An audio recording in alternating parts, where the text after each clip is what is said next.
Pilibhit Lok Sabha seat से आज Bahujan Samaj party के उम्मीदवार अनीस अहमद खां उर्फ फुलबाबू ने अपना नामांकन दाखिल किया। इस दौरान पत्रकारों से वार्ता करते हुए उन्होंने कहा कि बसपा चिल्लाती कम है और ग्रास रूट पर काम करती है, जो चुनाव में लोगों को दिख जाएगा।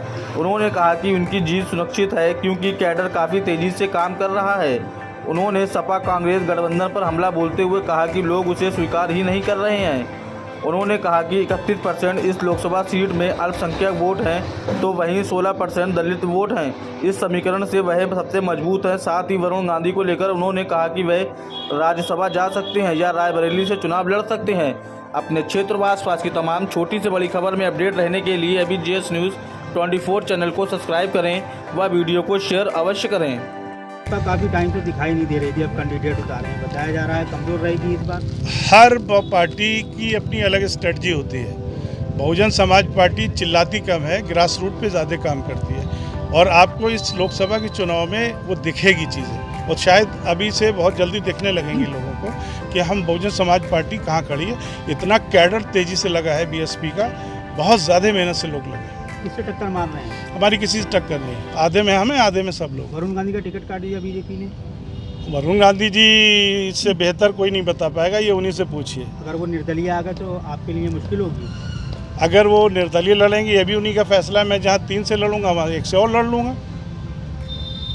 तो यानी फाइट में वो आ सकते हैं? फाइट में तो अब नहीं आएगा कोई, फाइट में बहुत दूर रहेंगे लोग। अच्छा, जीत कैसे अपनी आप सुनिश्चित कर रहे हैं? लेकिन वोट क्या समीकरण होता है, इस समीकरण पे कभी हमारा चुनाव चला ही नहीं जो इस बार चल रहा है। हमेशा समीकरण सही होता तो चुनाव आदमी जीत जाता है। समीकरण पे तो सपा ने बाजी मार ली, कुर्मी कैंडिडेट उतार दिया। देखिए सही बात यह है कि जहाँ तक सपा की चीज़ है तो सपा के पास उतना वोट ही नहीं है। कांग्रेस और समाजवादी पार्टी का जो गठबंधन है, अलायंस है, वो एक्सेप्टेड नहीं है, उनके पास वोट नहीं है।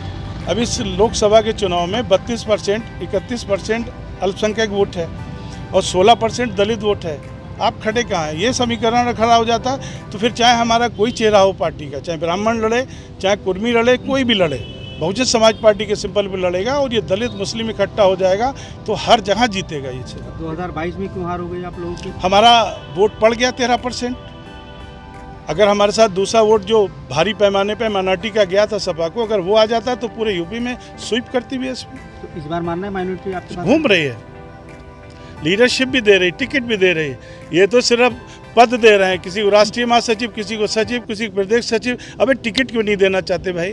सर, क्या वजह मानते हैं भाजपा ने अपने मौजूदा सांसदों को टिकट नहीं दिया है? मंडल में सबसे ज़्यादा टिकट कटे। मुझे देखिए सही बात यह है कि अब उनकी अपनी स्ट्रेटजी है, किसे पार्टी लड़ाती है, ये हर पार्टी में होता है। अब कहीं ना कहीं जब कैंडिडेट कमज़ोर होता है वहाँ वो बदल देते हैं या कुछ और कारण रहे होंगे। यहाँ क्या कारण था? कमजोर तो थे नहीं वरुण गांधी। अब यहाँ के जो कारण है मैं इसमें क्या कह सकता हूँ, सभी लोगों को मालूम है, लेकिन ये तो उन्हीं से सब पूछेंगे। अभी तो वो खुल के बोलेंगे, या हो सकता है किसी और कोई हो उम्मीद के राज्यसभा वगैरह जाएँ या रायबरेली जाएँ। Thank you.